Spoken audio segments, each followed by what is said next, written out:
গণঅভ্যুত্থানে নুরুরা অনেক কথা বলছে, রাশেদরা অনেক কথা বলছে, ছাত্রনেতারা অনেক কথা বলছে। পর্দার অন্তরালে অনেকেই থাকে যারা আন্দোলনে, যারা গণঅভ্যুত্থানে ভূমিকা রেখেছিল।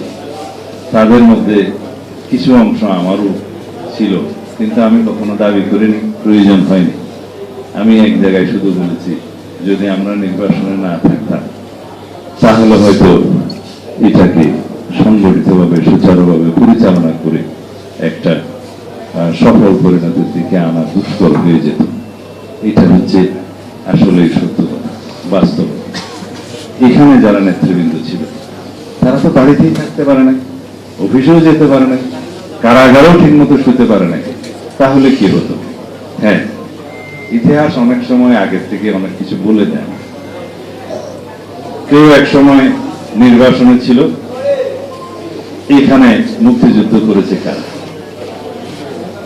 যারা মাঠে ছিল। সম্মুখ যুদ্ধ করেছে কারা? তারা, যারা মাঠে ছিল। নীতি প্রণয়ন করেছে কারা?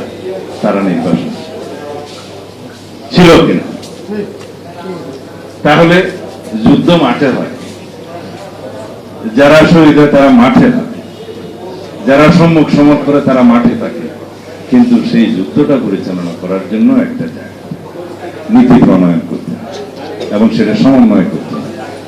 আমরা কেউ কেউ সেই কাজটা করেছি। আমি কোনোদিন কৃতিত্ব নিতে চাই না। কৃতিত্ব নিয়ে কি হবে? আমরা যার জন্য দীর্ঘ 17 বছর সংগ্রাম করেছি, সেটা একটা উন্মুক্ত গণতন্ত্রের জন্যই তো। সেই গণতন্ত্রের দেশে চায়নি এমন কোন জনগণ আছে? হ্যাঁ, যারা দিল্লিওয়ালা তারা আছে।